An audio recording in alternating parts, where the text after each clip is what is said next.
20 years, that's how long we played the roles.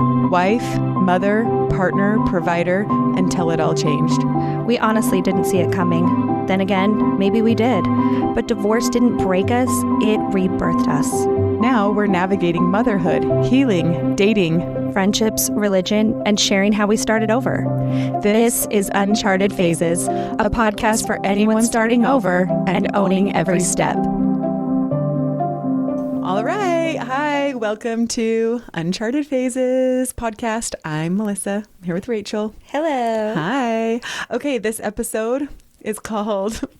Last Week Sucked. Last Week Sucked. Literally, that's what our episode is called. Yeah. Because last week really was a doozy for us. Last week sucked. Yeah. And we like to keep things real. Yeah.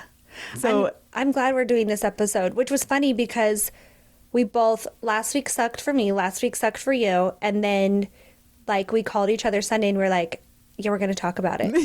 Because I don't know what happened, but really last week was a week. Yeah. So, I mean, I have some ideas of what happened. I mean, we'll talk about other those. than like things that were out of our control, I tried to justify it by saying like, I mean, and you kind of helped me along with that of like, it's the full moon. It'll pass. No, girl, do you want to know what it. sold me? It was the Schumann residence. Yes. How do you say that? Yes. That's what I blame it on. I'm like, that was like the Earth's heartbeat, which is like, I guess it's like the electromagnetic field of the Earth. Yes. And apparently it was like doing weird things. And I'm blaming it on that. You're blaming it on the full moon. That. Yeah. And maybe it was both. I feel like it could have been. I don't know. It was horrible. And so you're going to see today we have notes because here's the thing. When last week sucked, we both were like, okay, let's write this down about why. We're talking about it. What we did to pull ourselves out of it. Yeah. Because I talked to 4 other friends when you were like, my life sucks. Well, okay, let's break down how that whole thing happened. Hold on. You sent me a Marco Polo. Yeah. Carry on. Okay, so here's the deal. I sent, sometimes I feel like with you, like podcast talk is like you're like a go-getter. You're up till 3 a.m. You're like on your computer, you're working. Yeah. You love that crap. I do. I'm freaking tired. I'm asleep by like 10:30 every night. And then I wake up and I'm like, she probably hates me because I'm not doing like till 3 a.m. work. But I that is not what I can do right now. So that week I felt guilty because I was spiraling and literally holding on by a thread. And so when I reached out to you, it was like more of like a, hey, I'm still here. I'm just dying slowly. Yeah. And then you get back on the Marco. Okay, hold on. No, I'm on my way to work, literally crying to Marco Polo. I'm like in a hoodie and it's like 100 degrees in Texas. I'm in a hoodie. I got my hair pulled back. I'm tears. I'm like, I don't know. I don't know what's going on with me. I can't. Like, that's how it was for me. And then you get back and you're like, same. Yeah. And was that your closet cry? Yeah. Yeah, that was the closet cry, Marco. I had cried in my living room, went into my bedroom, cried in the shower, brushed my hair, and then I was like, okay, I can talk to Melissa. Opened the Marco Polo and I was like, I can't. Totally cried. And I'm like, oh my gosh, I've never Marco'd someone before where absolutely no makeup. My eyes were puffy. My nose was stuffy. I mean, the term wreck is an understatement. And I was like, here I am. Yeah. And you know what is great about that? That you were a person that I could be like, I was not embarrassed. I was like, this is it. Yeah. And do you want to know what was great about that? Was I felt less dramatic and less crazy and less lonely because I'm like, okay, somebody else is like feeling a low like I am right now. And then that day just kept going of like running into more women feeling the exact same way. And by the end of the day, it was like something is going on.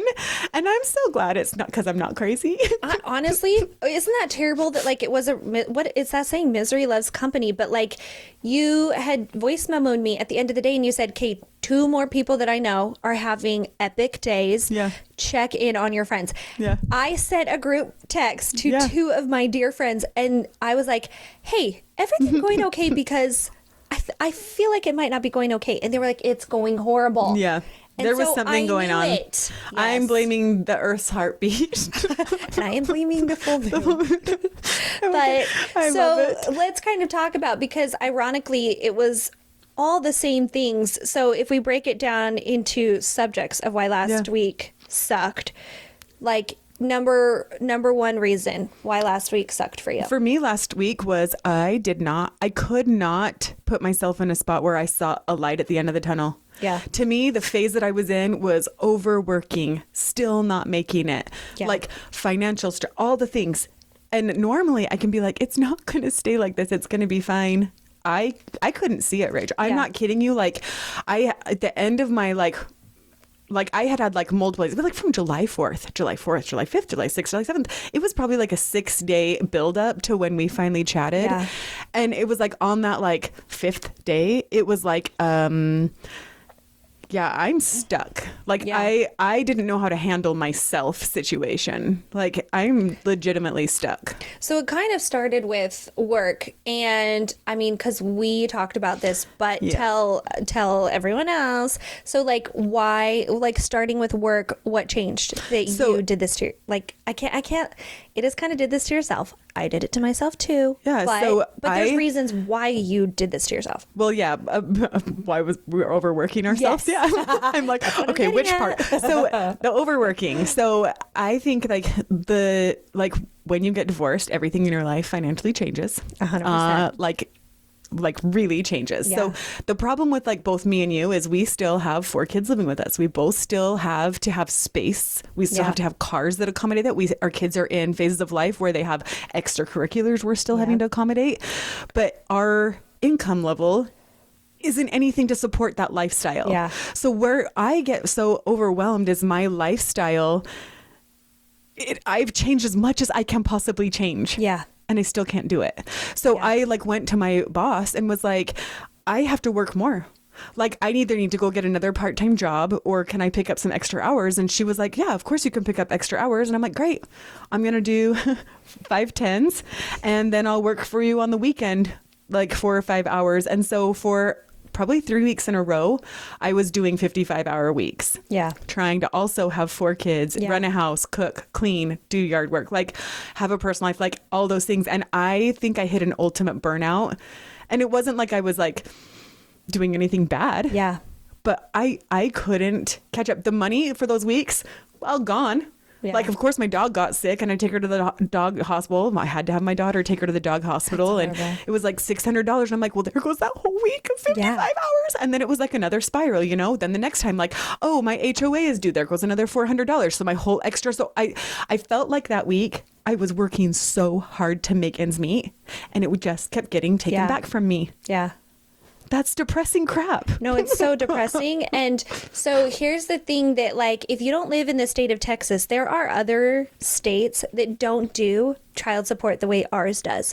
And it's maddening. Like I almost want to take it to like our state capital and be like, this is so wrong. This is true. Maybe people that are listening not in Texas don't understand like why how child support works, and we don't get alimony in Texas either. No, so spousal support doesn't exist. If you get it, it's because you fought really hard for it. And you only get it for like a year while you find a better job type of a situation, and it's non-existent. Yeah. So it's hard to keep your lifestyle with your family when you have your kids 100% of the time like you do, or I have my kids 90% of the time. Yeah.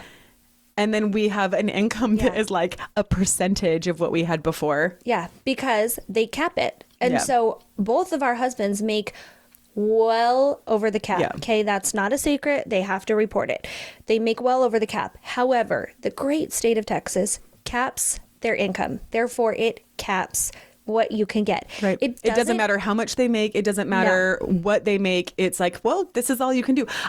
This is a really quick insert. When we were doing like our divorce, we went down to have them check over our paperwork. And my ex, who now I can't say his name, just what a peach. Everyone knows I have not allowed to say his name. Whatever. Which is a new development since we started this podcast. So it's fine. That's a fun thing that happened. I have another fun thing that happened we'll get to. But so just anyway, my ex literally said to the lady, like when we were talking about the child support, he's like, so this is as much as I will ever have to pay for child support. He said that. And the lady looked at him and said, yes, sir, this is the most you'll have to pay to support your children living their life. And he's like, whoa, well, that's not like what I meant. I'm like, yeah, 100% it is what you mean. So like, but then when your child ages out of child support, that gets cut down even more. And it's just this constant. Yeah. money suck. Because it doesn't, it's like the older they get, the more they cost. State of Texas doesn't care. Yeah. So, does your child who's over 18 still cost you money? All day, Yes. every day. Same. Yeah. So and her education does. She's living here all the summer. That costs me money. So there's food. House, food, there's cell phone, gas, there's cars, cell phone, clothes, all the and things. now we're getting ready to go back to school, so we're doing all the dorm shopping again. So, so it was work. Overworking yourself was part of it. And so for me, it was work. I had spent the week prior at a convention. So I was in San Antonio, and those conventions, like anytime you go to any kind of a convention or an expo, it's early, it's late, it's entertaining, it's being on 24/7 because someone's watching you. You got the secretary voice? Yes. Yeah. And so that was exhausting, and I didn't catch up. I got home and went right into following up on all of the new clients that I met and making appointments and making visits. And there was events happening last week socially that I had to go to for my job. So it's like you said, you just never have a breather. On week 3, right, of exhaustion. Yeah. I'm on week 3. During the convention, I got sick, which we're not on that subject yet of health. We'll get there. But so work-wise, I was feeling like burnt out and like, am I doing the right thing? Because so where you were talking about how what was starting to happen to you happened to me 2 years ago. I was filming a TV show, running their, like, helping with marketing, doing their social media managing, vice president of the affiliate tier at a PR agency, and I had my own company. So I was working the 60-hour weeks at minimum, and I ended up in the hospital and ended up on 4 high blood pressure medications and a doctor that said, you are doing this to yourself. You are having stroke symptoms. And so that is why I quit the TV show. I ended up changing my career path. And so last week for me was, I'm starting to do this to myself again, where I feel like I need more, I need to make more, I need to do more, I need to, whatever I could do. And so, like you said, it was the 3 a.m., the getting up at 6, 7 a.m., thinking, some people survive on 4 hours. I can do it. I can do it. Until you can't. And I have to learn the hard lesson too. Like, I'm like, okay, well, all my kids are home. I haven't seen them for days. I'll just hang out with them until 11:30 or 12. Like, they're all like, I have a picture on my phone from last night where they're all around my bed and they're all just telling me all these things. And I'm like, literally, like, have you seen where people like tape their eyelashes? Like, I'm like, trying so hard to like be present. But I'm like, I've woken up in the 5 a.m. hour for like so long now. Like, I literally have to close my eyes right now or I'm not going to function. So trying to find that balance is hard when you have the weight of the world on your shoulders, because you have no option sometimes. Well, you think you have no option and then you break and you're like, okay, fine, I'll be poor. Well, or something, because it is, the saying is true, something has to give. But then last week I got the bill for my daughter's university education. That's a joy, because so she got a 90% full tuition. She was offered an additional scholarship pending that she had to financially qualify for it. Well, she went to her father and said, like, if you can, are you planning on helping me with college? And he was like, absolutely, I will pay half. Your mother will pay half. Like, it is going to be fine. And so she turned in our taxes and did not qualify because she included him, because he said, yes, I will pay for it. So she got turned down for additional funding. And then he decided, actually, no, I'm not taking care of you. You're considered emancipated, which is another amazing thing that happens in divorce. When they're over 18, they're not out of your life. Like you just said, they're not out of costing you money, but for whatever reason, the ex-husbands sure think that they are. So I got the full bill. I've been paying like that excess amount until we could get until the year reset itself. I could turn in new taxes. Documents. Oh, that's so frustrating. So I still, they still wanted our 2024 taxes because it's still 2025. I begged them to let me turn in, actually they wanted our 23 taxes. I begged them to let me turn in our 24 as an exception, because I was like, did it work? He does not help them. He is not. So okay, she got back her additional funding, which was great because now I just have to help her with, and I say help her, but I told her I would cover the first half of her education and then she's got to figure out the last 2 years. Okay, good. Right? I'm glad it worked. So I'm paying for her. You have to have a meal plan. You have to stay in on-campus housing. Yeah. And so that's what I'm covering. But that bill came last week. That was a gem. Yeah. That was a gem. I remember you being like, you said something like, okay, well, the mortgage got paid this month. So like, okay, now I'll work till next month. Yeah. Yeah. That's what I've started doing. Like, good news, kids. Okay, so you can sleep in your bed for one more month. That's what I say. Okay. So our works, we were overworking ourselves. Yes. We had financial stressors for sure. Yeah. To me, like my kids were driving me crazy. Were yours? No, my kids were actually really good to me the last week, but they're really good at they're good with me in times of crisis. I don't hit a time of crisis very often. I usually can pull it together. Yeah. Once I melted down, my kids were great. When I was trying to hide it though, I was walking into dishes, laundry, house was a mess. The backyard was a mess. Like it was like I could tell exactly what they had done all day. Yeah. That's like, I think we've kind of Summers talked are about so hard. that. And maybe that's part of it too. Our kids are home, we're working. Right? Yeah. That's hard. Yeah. To have your kids home all day long with nothing to do and nowhere to go. That was like an extra guilt for me this last week too, as I just felt like the crappiest mom. I'm like, I'm with someone else's family for 55 hours a week while my kids sit at home and rot. Yeah. And it's like, and feed themselves. They're literally eating like whatever they can find, like cold cereal every day. And it's like, there's nothing I can do about it. I can't afford protein. I'm like, we have chicken once a week. Yeah. Literally, like people are like, oh, well, we could try this. I'm like, oh, I can't afford meat more than once a week. And I get the Walmart yellow pack that's like $8.99 for like the over medicated chicken breast. Yeah. Cause that's what you can We're afford. all going to start growing chest hair. I mean, it's fine for the boys, but it's fine. I'll find a frozen something. And I'm like, pot stickers because you can get it by the bag at Costco. Yeah. So I was having a major mom guilt week because it's like I come home and the house is messy and then I'm overexhausted and I'm mad and I'm like, why aren't you doing things? And I'm like, because you're kids. Yeah. Because you need a parent at home. Because like structure. Yes. The mom chatter also just got me last week of just, I'm freaking failing. I got to work and my boss looked at me and she's like, are you okay? And I was like, no, I'm not okay. I cried all day at work. I cried in the car. I cried in Target. It was just like a no light. That day was the same because your boss called you out and my boss called me out. Also. And I was talking to him and he called and he was like, hey, so-and-so said that you were at the office yesterday and you were pretty short with him. And I'm like, yeah, because I am like, I've said the same thing to this person 3 times. It didn't happen. I don't know what else to do. Yes, I said it. I think I had a tone. I might have had a tone. I think we were short with each other a lot that week too. Yes. Like both of us were just like trying to get done what we had to get done and both just like really short. And I remember, quick answers. Yeah. And I was just like, yeah, like she hates me. Like, I can't do this anymore. I'm quitting. Yeah. Well, so then that's what my breaking point was too. When your boss was like, are you okay? And my boss called and was like, are you okay? And I was like, no. And I have never, it's not very often, I was crying like the crying. Yeah. And I was like embarrassing crying. I'm like, this is your boss. Like, what is happening right now? Oh, you cried like that in front of him? Yes. I was like, oh my gosh, how is this my life? Yeah. So, okay, like everyone has these days. We had this happen to us.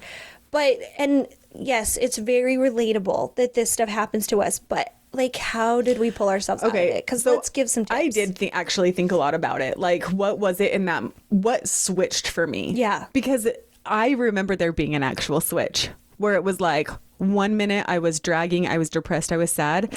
And what it took for me was to run into somebody else. Okay, well, it was like the multiple people I saw that were having a hard day, but I ran into like an old friend at a splash pad. Yeah.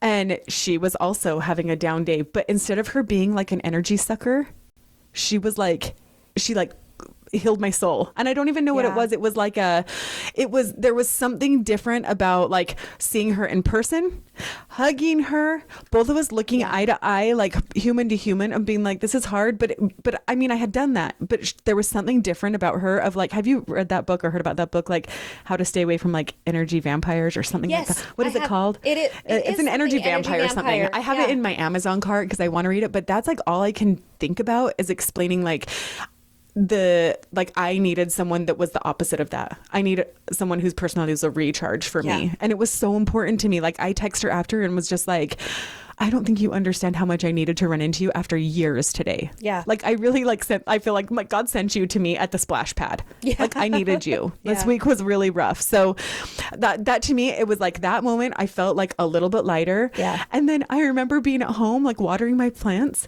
and being like, all of a sudden being like, I got this. And I was like, oh my gosh, okay, the old me is coming back. Like, I can do this. And it was like from then on, it was like a switch flipped and I was okay. And maybe it was the moon that night. Like, I don't know. I mean, it was like there was a full moon that night and you were like, you Marco'd me and you were like, you got to hang in there because like to top it all off, my sister, who's my best friend, was out of town. So it's like not even like. See, your energy filler wasn't there for you. Gone. And so I was like, I've got nothing. I've got nothing. And I actually told her that yesterday because she's coming home today. And I'm like, I'm so glad I can call you. And she's like, why didn't you call me? I'm like, because you're on vacation. Like, who wants to be brought down on vacation? But so it was talking to you and like my boss had said, well, listen, if this is your state of mind, like, because he's like, what's your day like today? I'm like, I've got to go meet with clients. And he's like, maybe don't do that. And so I thought about it, but I was like, no, I put makeup on. I did my hair. I begrudgingly, Marco, do you when I got in the car and I was like, here I am. I've got makeup on. Like, you know, we should have put a splice of like your before picture in the closet crying and then yours like when you pulled your crap together to leave the house. Yeah. And I drove and I went and we could do mine too because I looked pretty rough that morning also. Both of us were like, yowza. But yeah, and that's what pulled me out of it. So like you said, it was seeing someone else who's had a different energy changing. I guess I don't know what it is. Maybe I am a chameleon, but like just having a different energy helped me, knowing that it was a full moon that night. And the next day I started to teeter a little bit and you're like, no. And Marco, you're like, remember last night was the full moon. We're not doing that today. We are not doing that today. And I was like, she's right. And so that's what it was. And that was that. Yeah. And we're like, okay, that's it. We're talking about how bad the week sucked and that it's not forever. I think that was like, that night was like, I crawled in my bed and I laid there and I couldn't turn off my brain. Do you have nights like that? I mean, last night, where like your brain is just spinning and spinning and spinning. And so I was like, you know what? I still hear my kids upstairs because they're teenagers. They stay up late. So I got out of bed. It was 12:30. I go upstairs and I see Crosby's still awake and he's headed in the bathroom and he goes, what are you doing? Like that. And I'm like, I just need a hug. And he did like a cute teenage boy like pat and then walks to the bathroom. So I'm like, okay, who's next? So I went in Hadley's room and I sat on the edge of her bed and just like cried and was just like, I can't do this forever. I don't know what to do. And she was like, you just need some good music and a car ride. And she buckled me in her car. We drove around the neighborhood for I don't even know like how long. Like I literally was like in a zone. And finally when I stopped crying and calmed down enough, she took me and put me in bed. Yeah. And then maybe 5 minutes later, this is probably pushing 1 a.m. Yeah. And my youngest, my 12-year-old, comes down and climbs in bed. And I said, what are you doing? And he goes, I'm here to rub your back until you fall asleep. That cutie pie, he did. He rubbed my back and I remember him rubbing my head and thinking, oh, don't pull out a hair because I don't have very many left. But like he rubbed my neck and then he reached for my hand and I thought he was just going to hold my hand. He massaged my hands till I fell asleep. Yeah. What a cutie, right? So that's why I said in times of crisis, my kids are amazing. Same. Yeah. I got home that night. Well, it wasn't that night. I went and saw the client and then I was like, that's all I've got today. Yeah. So I walked in the door at 3. Yeah. And I went to my room, and my kids know when that happens, they're like, oh, this isn't good. So they all came in with me, and literally fully clothed, I pulled down my covers. I got in, I pulled it up, and they were like, what can we do for you? Aww, One went and got me a soda, like my cuties, favorite flavored soda. Well, she works at Swig, so she went and got me a Swig. And then the other one was like, Mom, you need to eat. Have you eaten yet today? I'm like, no. And she's like, I'm going to make you toast. Because they know, like, I'm a moody eater. So when I'm upset and depressed, I won't eat. And they're like, they know, like, she'll at least eat wheat toast. Yeah. So they made but here's what's toast. good is like, so I used to feel bad about my kids seeing me sad. I don't feel bad about it because you want to know what? When they're having really sad, hard moments, I want them to say to me, hey, I need you and I want to be there. Or I want them to say to each other, I'm really having a sad night and be there for each other. Like that is a good life lesson to learn versus like, I feel like our parents' generation was just like a turn a blind eye. Like you're having a crappy time. Like, okay, just pretend like everything's fine and walk away. That is the last type of human I want to raise. Well, I mean, I was like that the first 20 years, like my kids, because my life was so chaotic. My life was so toxic that it was my kids see a different side of me now. And I feel like it's humanized me to my children. Yeah, honestly. it does 100%, which is a good life lesson for them. So what happens if you don't have your kids? Because this was part of my sad week was on the 5th. Yeah. I didn't have anyone. I didn't have my kids and I was really sad about it. What did you do? I always have my kids. I can't relate. I don't know. I had a really hard day. I walked around my house like a lost puppy. Yeah. I was lost in the sauce. And it was like, normally it's like they entertain me. We go do something fun. There's someone's watching a movie with me. I'm like, I folded laundry and I walked around the house in an empty house. I went and did some more laundry and I came back and sat on my bed and tried to text them. Like that was really like, rarely does that happen, mostly because my daughter is usually home with me. Like she doesn't go to her dad's house ever. And so there's a lot like rare moments that I actually am a home alone and I hate it. I don't like being home alone either. That coming home to a silent house and knowing it's like, that's just your new life. That is a hard spot to be. I like it for like an hour. If anyone has any tips on how to like handle that.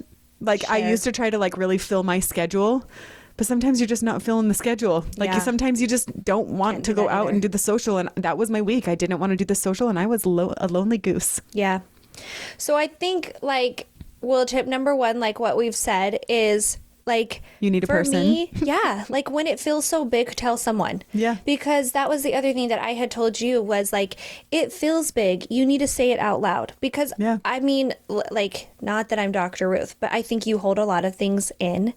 You internalize your feelings. And I used to do that too. Yeah. I have learned like, I just need to say it to someone and then it doesn't feel so big. Yeah. So, I mean, if you don't have a someone, we're happy to be your someone. Yes. Right? Or you like just be grateful for the person you ran into. Like, did I think Jamie was going to be my saving grace? That was out of the blue, out of nowhere. Yeah. And I'm so grateful for it. Yeah. Yeah. Maybe it's going to be a stranger at the park. Maybe. And who cares? Because you know what? Like, honestly. I would actually love if a stranger word vomited on me. Like, if I could see they're having a hard day. I mean, I can pick up on that crap really easy. If they, like, literally, like, I would be like, let me hug you. Yeah. Tell me all about it. Sleep. That was the other thing. That's our tip. I cut my work hours back. Yeah. So you cut your work hours back. My boss said, like, chill. Yeah. Like, just like listen to your body. Yeah. And so I came home at 3 that day. I went to bed that night. I got like probably 10 hours sleep that night. Okay, perfect. And it's true. Like if you like, I don't know. I hate to say sleep makes the world better, but it really does. No, really, especially at our age. Your outlook. Yeah. I'm like, if I'm not getting 7 to 8 hours of sleep, I pay the price for it in a couple days. Yeah, I agree with that. Okay, I was going to talk about, like, I've really adapted the phrase, it'll keep. Yeah, so, explain that. Because when you said that to me, I didn't know what you mean. Yeah, so it's like... What you meant? When people say, like, it's an old-fashioned phrase, but, like, it'll keep, meaning it won't spoil. Like, it'll keep, like, it'll still be there when I come back. Yeah. Like, I think it came from, I'm probably full of shit, but, like, when you left dinner, like, on the stove, like, oh, but wait, dinner's there. Yeah. It'll keep, let's go enjoy this moment, right? And so I take it as, you know what? If I don't get this one thing done today, will it all fall apart tomorrow? And if it won't, then I push it till tomorrow. And it'll keep. That honestly is a good one. That for me, I'm like I've got to do this, and this before I go to bed. And if I don't get those 5 things done, I'll work myself until I can't function. Yes. And then I think I failed for the day. Yes. So that is actually a good one. It's like, did I get my laundry put away today? Yeah, it was on my list all day. I had really good intentions to get it done all day. Yeah. It doesn't have to get done. Yeah. No one even freaking comes in my room. Who would come in my room that cares? Why do I even put laundry up? Yeah. I'm the only person that freaking sees it. I've stopped making my bed because guess what? I love the way you just told me that. No stranger is going to come in my room. Yeah. So why do I care? I don't care. I don't make my bed. It drives my sister crazy, but I'm like, don't look at my room because my bed's not made. I'm not a perfect bed maker. Like, I'll put my pillows nice on my bed, like maybe twice a week. But like, for the most part, I fold it up. Do you want to know why? Because I don't want my kids' dirty clothes in my bed. Because if it's open, they're going to climb right on in whatever they wore over to the gym. It goes in your bed. But if it's closed, at least they'll sit on the top. That's so funny. So I close my bed. I don't make it. Maybe you should just switch that for a while. There you go. You know what? The other thing that I want you to talk about is we kind of kept saying like, you know, past me really was looking out for present me. And I was saying like, I said it to you and you were like, yeah, me too, because you're past you. Because you were like, I've got to buy groceries this week. And I don't know where I'm going to get the money to buy groceries. But I was saying, because I went to a doctor appointment and I was like, I can't even afford to go. If I hadn't had prepaid, if I hadn't paid in advance and had a credit, I couldn't go to this like appointment. Yeah. And you said, what is something that you do when you have... the only thing I stockpiled, is that what you're talking about? When I had extra money, I stockpile like laundry detergent and I stockpile like things like that. Yeah. Green beans. Yeah. So, but here's the thing. Past you was looking out for last week you. Yes. So that is one thing that I want to talk about is like when you're in a good spot, like think of future you and understand that like life is ebbs and flows. Yes. We've got to remember that. Like, it's going to be fine. It's all right. When things are good, set yourself up, give yourself boundaries. Like, hey, next time I think in my head I need to work 55-hour weeks, I need to remember that's not sustainable, Melissa. Yeah. Which, like, that doesn't work. No. Sure, that money might solve some of your problems, but you need to live. Yeah. So... yeah, I think that's important. Whatever. Okay, and then, like, the last thing that we kind of had mentioned was that there a lot of instances happened last week where someone was putting a stick in our spoke, right? I love that you said that. And I liken that to like, you know, you're riding a bike, and I always say that to my kids when I'm in a good mood and then they're in a bad mood. I'm like, do not put a stick in my spoke. And they're like, fine. Because it's like, I am merrily rolling along in life, riding my bike down the street, and if someone puts a stick in the spoke of your bike, you're donezo, right? Yeah. And so that is one thing I'm trying to be better at is you got to pull the stick out of your spoke. Yeah. Keep going. I actually love that. Yeah. That would be another good thing for a wall, like a picture of a bike with yeah. Or a good t-shirt, right? Yeah. We've got all these great t-shirt ideas. We need to start making the list. Okay, well, last week sucked. We're putting it behind us. We're moving on. This week was better. And understand, like, we always circle back to this. What do we always say? It's a phase. Yeah. Yes. I hear myself say that way more than I ever thought I did now that we have the uncharted Who knew, right? I feel like I have noticed phases so much more since we have put intention into it. Really is. And we also say that with a grain of salt, is like we were in a phase last week and we both thought it would never end. Yes. And guess what? It did. On my most unpeaceful week, I'm like writing an Instagram post. Do you need peace in your life? So ironic. So I'm like crying right now, but going to nature. It's true. We're keeping it real. Yeah. Whatever. That's right. It is what it is. Okay. Last week sucked. This week it is better already. Yeah. But you know what? When you have those sucky weeks, we've, I hope, given you some good tips on what we did to pull ourselves out. Or just made you feel less crazy. Yeah. And honestly, like Melissa said, let us know. Like when you guys have those last week sucked weeks, what do you guys do to pull yourself out of it? Like we want to hear about it. We can put it, in our community Facebook. We love to share those kinds of tips. We can add it to our newsletter. Just tell us when it sucks. What do you do? I love it. Yeah. Okay. Fun episode. Yeah. Thanks for listening. Thanks for listening. And it's your turn this time. Oh gosh, you do this to me all the time, and I'm the most unformal person ever. I like Okay, wait, doing hold it to on. you. I'm gonna figure it out. Okay, do it. Click the button to subscribe. Yeah. I don't even know. Leave a comment, DM us. Yeah, like, subscribe, leave us a comment. I would never get that. Only the good ones. Yes. Or you can say whatever, because some people are like, Melissa, talk louder. I'm like, oh. That has been fun, honestly, to read our comments. Yeah. I'm like, okay, great. I do. You know what? I say yeah a lot, guys. I do. I'm going to work on that. And I say 100% more than I want. And I always catch myself on the percent. Anyway, we're ending this episode. Okay. Yeah. Okay, thanks for joining us. Bye. Bye. Thanks so much for tuning in. If you enjoyed today's episode, be sure to follow or subscribe so you never miss an update. Just a quick reminder, everything we share here reflects our personal experiences and opinions. We're not legal experts, therapists, or even financial advisors. We're just two people navigating life and sharing what we've learned along the way.